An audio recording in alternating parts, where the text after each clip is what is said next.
नमस्कार, मैं आपके साथ लक्ष्मी। और देखिए, पेट्रोल डीजल के दाम बढ़ गए हैं। पेट्रोल डीजल के दाम बढ़े हैं, ये बड़ी खबर। अब आम लोगों को महंगाई की थोड़ी मार पड़ेगी। पेट्रोल के दाम 3.14 रुपए बढ़े हैं तो डीजल के दाम 3.11 रुपए बढ़े हैं। दिल्ली में अब पेट्रोल 97.77 रुपए प्रति लीटर हो गया है, जबकि डीजल अब 90.67 रुपए लीटर बिकेंगे। सीएनजी की कीमत में भी 2 रुपए की वृद्धि दर्ज की गई है। तो महंगाई का ये बड़ा झटका आम लोगों को लगा है। कल दूध के दाम के भी बढ़ने की खबर सामने आई थी।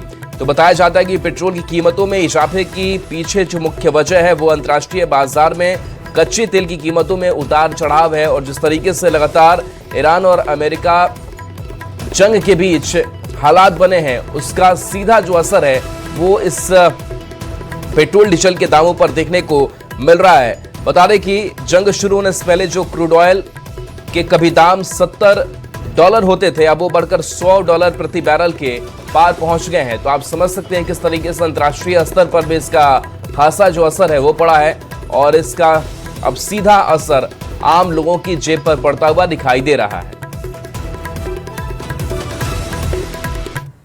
और देखिए, इस वक्त बिहार में मौसम विभाग ने अलर्ट जारी किया है। 19 जिलों के लिए यह अलर्ट है। आंधी, गरज और ठनका गिरने की चेतावनी मौसम विभाग की तरफ से दी गई है। तेज बारिश को लेकर अलर्ट जारी किया गया है। 50 किलोमीटर प्रति घंटे की रफ्तार से हवा चलने की संभावना है। और पटना समेत दक्षिण बिहार में गर्मी का असर जारी रहेगा। अधिकतम तापमान 37 डिग्री और न्यूनतम तापमान 24 डिग्री रहने की संभावना मौसम विभाग ने जताई है और इसीलिए अलर्ट जारी किया है। तो बिहार में मौसम विभाग ने अलर्ट जारी किया। लोगों को सावधान रहने की जरूरत है, सतर्क रहने की जरूरत है। 19 जिलों में तेज बारिश हो सकती है। आंधी, गरज और ठंडा गिरने की भी चेतावनी।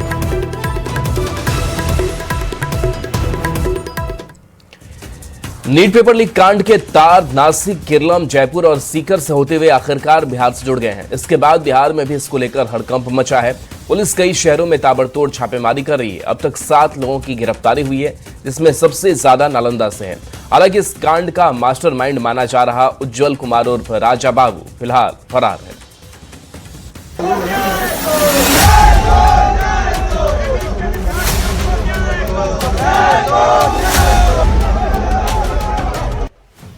National eligibility cum entrance test यानी नीट। डॉक्टरी की पढ़ाई करने के लिए लाखों बच्चे इस परीक्षा में शामिल होते हैं, लेकिन बार बार नीट एग्जाम का पेपर ही लीक हो जाना छात्रों के भविष्य के साथ खिलवाड़ तो है ही, पूरी परीक्षा व्यवस्था को भी सवालों के घेरे में खड़ा कर देता है।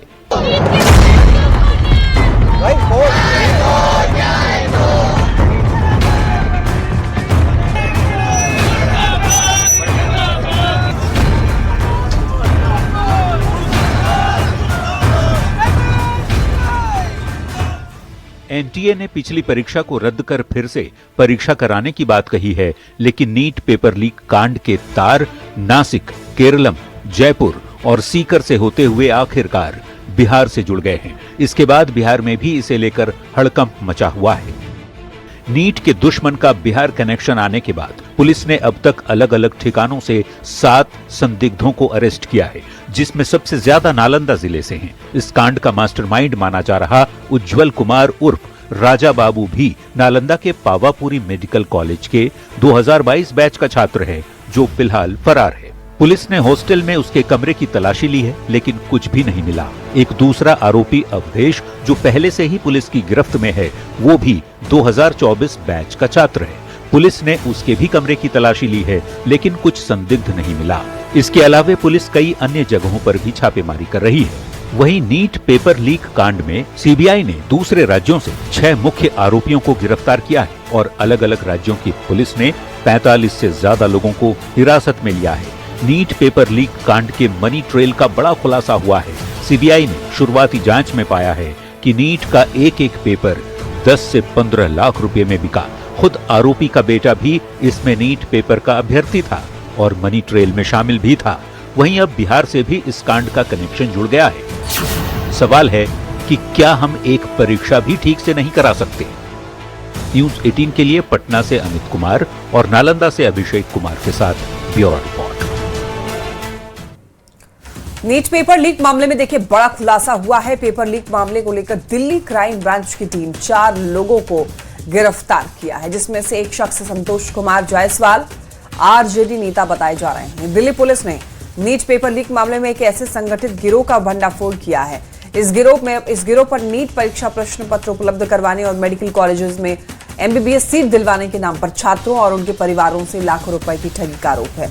और इसी वजह से बताया यह जा रहा है कि अब इस पूरे मामले में जांच पड़ताल की जा रही है और ये बहुत बड़ा खुलासा है। दिल्ली क्राइम ब्रांच की टीम ने दरअसल 4 लोगों को गिरफ्तार किया है और जो अभी गिरफ्तार हुआ है उस पर यह आरोप है कि मेडिकल कॉलेजेस में MBBS सीट दिलाने के नाम पर स्टूडेंट्स के साथ में उनके परिवारों से लाखों रुपए की ठगी करते थे, जिसका मास्टरमाइंड आरजेडी के राष्ट्रीय सचिव संतोष कुमार जायसवाल को बताया गया है। पुलिस ने इस पूरे मामले में कथित सरगना एक डॉक्टर और आरजेडी नेता समेत कुल 4 लोगों को गिरफ्तार किया है।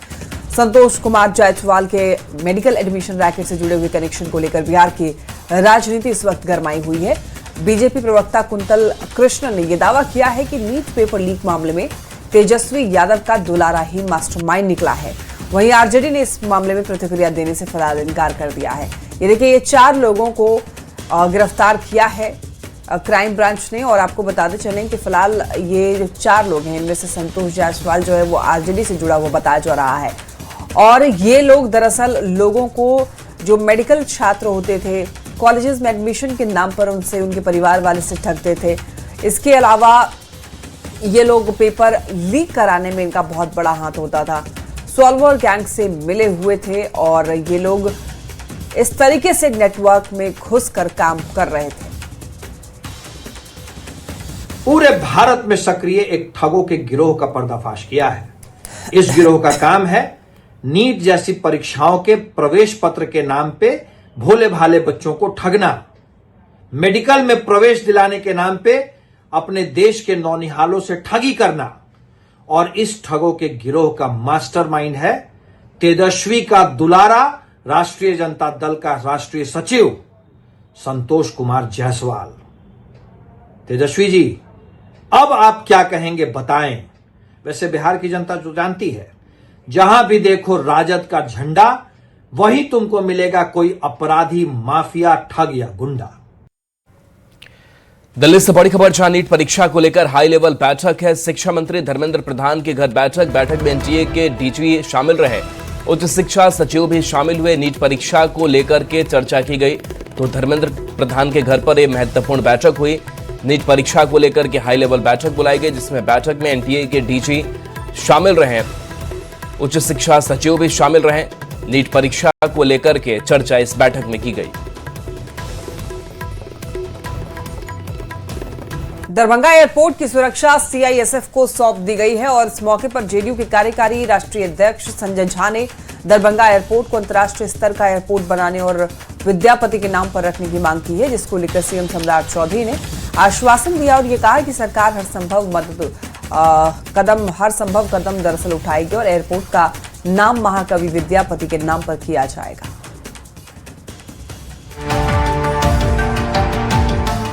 8 नवंबर 2020 यही वो तारीख है जिस दिन प्रधानमंत्री नरेंद्र मोदी ने दरभंगा एयरपोर्ट का उद्घाटन किया और उसी दिन से कमर्शियल उड़ानें शुरू हो गई।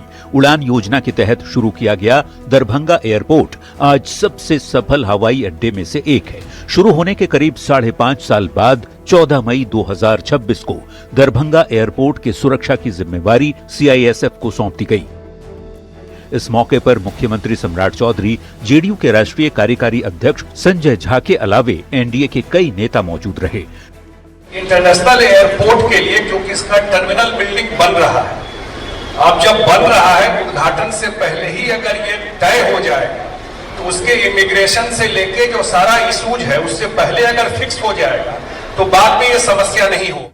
JDU सांसद संजय झा ने इस एयरपोर्ट को अंतर्राष्ट्रीय स्तर का बनाने और विद्यापति के नाम पर रखने की मांग की, जिस पर भरोसा दिलाते हुए CM सम्राट चौधरी ने कहा कि हवाई अड्डा को अंतर्राष्ट्रीय स्तर का बनाने के लिए सरकार हर संभव कदम उठाएगी और एयरपोर्ट का नाम भी महाकवि विद्यापति के नाम पर किया जाएगा।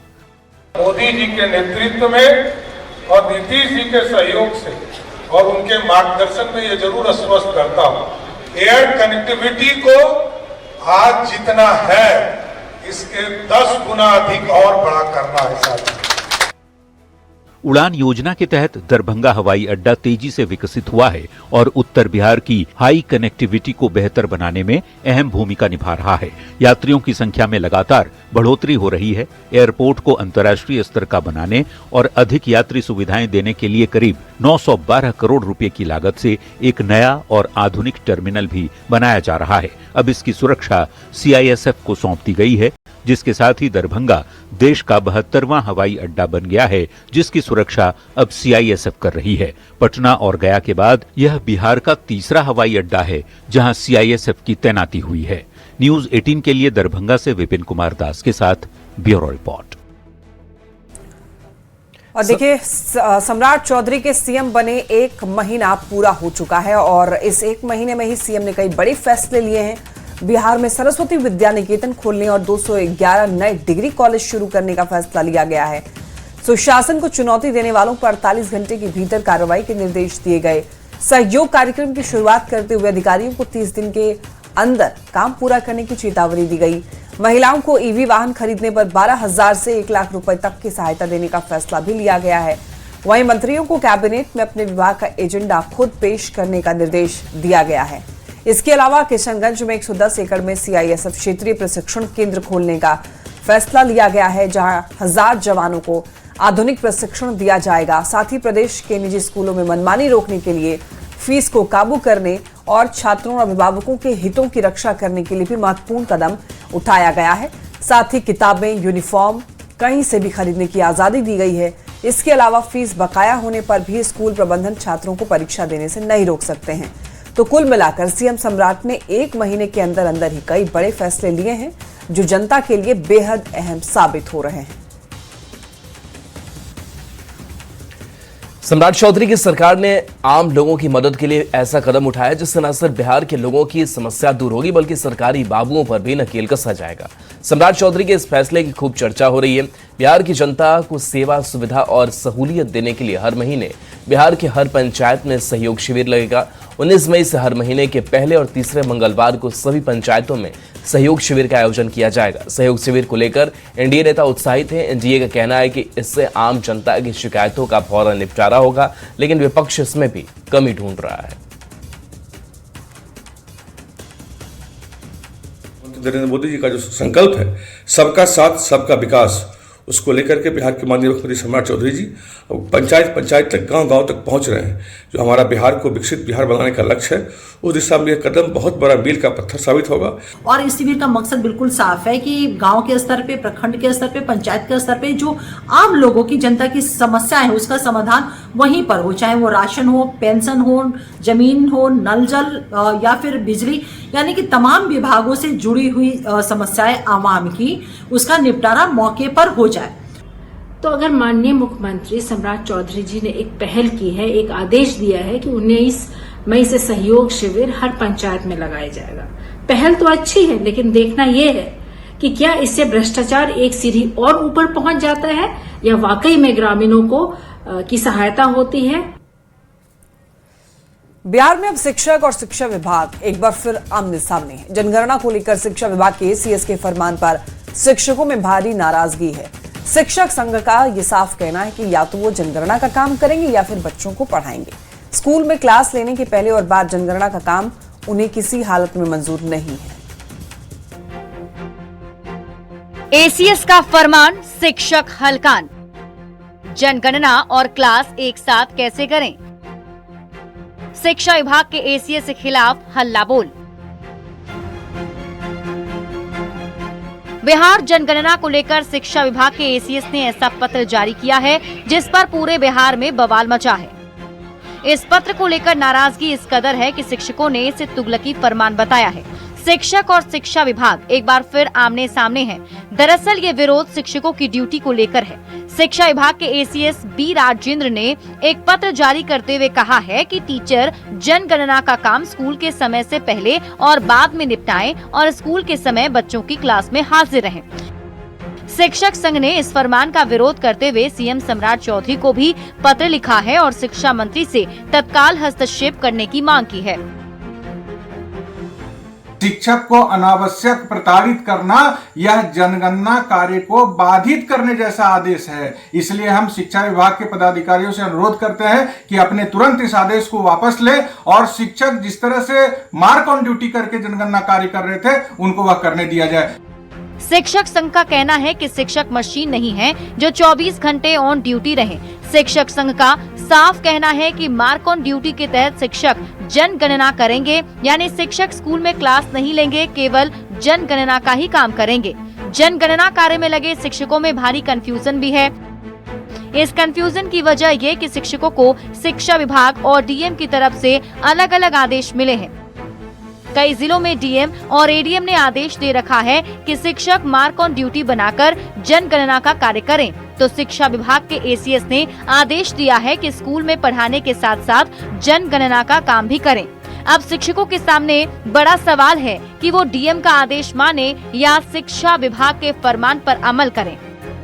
ये सबको पता है कि जनगणना का काम बेहद अहम है, साथ ही बच्चों की पढ़ाई भी उतनी ही जरूरी है। ऐसे में बड़ा सवाल इन दोनों कामों के बीच का रास्ता कैसे निकलेगा, शिक्षकों की नाराजगी कैसे दूर होगी। न्यूज़ 18 के लिए पटना से रजनीश कुमार की रिपोर्ट। भागलपुर का लाइफलाइन विक्रमशिला सेतु जल्दी गुलजार होने वाला है, जिस पर वाहनों की रफ्तार बहुत जल्द लौटने वाली है, यानी जिंदगी अपनी रफ्तार से एक बार फिर दौड़ेगी। रिपोर्ट आपको दिखाते हैं। गंगा पर बना बेहद महत्वपूर्ण पुल विक्रमशिला सेतु पिछले कुछ समय से बंद है। वजह उसका क्षतिग्रस्त हो जाना। क्षतिग्रस्त हिस्से की वजह से वाहनों की आवाजाही प्रभावित है, लेकिन अब उम्मीद की नई किरण दिखाई दे रही है, क्योंकि बीआरओ की टीम ने मोर्चा संभाल लिया है। विक्रमशिला सेतु पर जल्द ही गाड़ियां फर्राटा भरती हुई नजर आएगी। इसको लेकर निर्माण कार्य तेज कर दिया गया है। बीआरओ की टीम भागलपुर पहुंच गई है और आज से क्षतिग्रस्त हिस्से को दुरुस्त करने में बीआरओ की टीम जुटी हुई है। करीब 49 मीटर लंबा और 5 मीटर चौड़ा बेली ब्रिज तैयार किया जाएगा, जिस पर शुरुआती चरण में छोटे वाहनों की आवाजाही संभव होगी। ये कदम न सिर्फ यातायात को राहत देगा, बल्कि इलाके की आर्थिक गतिविधि को भी गति देगा। स्थानीय लोग और व्यापारियों में उम्मीद की नई लहर है कि जल्द ही ये पुल पूरी तरह से एक बार फिर से चालू हो जाएगा। लोगों का कहना है कि पुल के चालू होने से जिंदगी एक बार फिर से रफ्तार पकड़ेगी और व्यापार को नई दिशा मिलेगी। अब राहत भरी खबर है कि बीआरओ की टीम यानी बॉर्डर रोड ऑर्गेनाइजेशन की टीम भागलपुर पहुंच गई है और आज से क्षतिग्रस्त हिस्से को दुरुस्त करने में जुट गई है। बीआरओ की टीम के पहुंचने के साथ ही अब साफ है कि विक्रमशिला सेतु पर फिर से गाड़ियों की गूंज सुनाई देगी। मरम्मत पूरी होते ही क्षेत्र की रफ्तार एक बार फिर से लौटने को तैयार है। भागलपुर से न्यूज़ 18 के लिए संवाददाता विकास कुमार सिंह की रिपोर्ट। भागलपुर में गंगा नदी पर बने विक्रमशिला पुल के क्षतिग्रस्त हिस्से को लेकर अब प्रशासन सक्रिय हो गया है। बिहार सरकार के पथ निर्माण मंत्री इंजीनियर शैलेंद्र ने पुल का निरीक्षण किया और इस दौरान उन्होंने अधिकारियों के साथ गंगा नदी में क्रूज से पुल के क्षतिग्रस्त हिस्से को करीब से देखा और बाद में पुल पर पहुंचकर तकनीकी टीम के साथ विस्तृत मुआयना किया। इस दौरान मंत्री ने भरोसा दिलाया कि सरकार तेजी से काम कर रही है। क्षतिग्रस्त हिस्से पर जल्द ही बेली ब्रिज तैयार कर लिया जाएगा, जिससे लोगों को राहत मिलेगी। आज से 2000 के लगभग ये बना है और ये यूपी ब्रिज निगम बनाया था, तो इसका गैप ज़्यादा है। अभी 34 मीटर गैप है और इधर का 24 और उधर का 12। आप सुनेंगे उस वक्त कि एक कॉलम इसका नीचे गया था, उसके वजह से वो गैप बढ़ गया और डिजाइन तो वही था, सेम किया हुआ था, इसलिए थोड़ा इसमें दिक्कत है। लेकिन अभी जो हमारी टीम आई है पूरी पारदर्शिता, पूरी प्रामाणिकता के साथ सारे नियम को देख के जांच परखा गया है। मटेरियल इस ब्रिज का करीब करीब आ गया है, तो थोड़ा बहुत रह गया है, वो आज शाम तक आ जाएगा। काम कब से शुरू कर देंगे? काम तो शुरू है, अभी आप देख रहे हैं काम शुरू हो चुका है ऑलरेडी। काम शुरू होना किसे बोलते हैं आप? मतलब काम शुरू हो चुका है और ये सब उसी की प्रिपरेटरी वर्क है। पटना में अपराधियों का तांडव दिखने को मिला है, जहां मुसल्लपुर हाट सब्जी मंडी में गोलीबारी हुई। मसाला दुकानदार पिंटू को गोली मारी गई है। घायल को पीएमसीएच भेजा गया है। डॉक्टरों ने मृत घोषित किया है। ब्लैकआउट के दौरान वारदात को अंजाम दिया गया। सुल्तानगंज थाना क्षेत्र की घटना है। पुलिस मामले की जांच में जुटी हुई है। इलाके में दहशत का माहौल बना हुआ है। तो पटना से बड़ी खबर, जब ब्लैकआउट था, जब मॉक ड्रिल चल रहा था, उसी वक्त इस गोलीबारी की घटना को अंजाम दिया गया। मुसल्लमपुर हाट सब्जी मंडी में गोलीबारी हुई। उठा के किसी अज्ञात अपराधी के द्वारा क्लोज रेंज से उन्हें संभवतः गोली मारी गई है। पोस्टमार्टम में क्लियर होगा।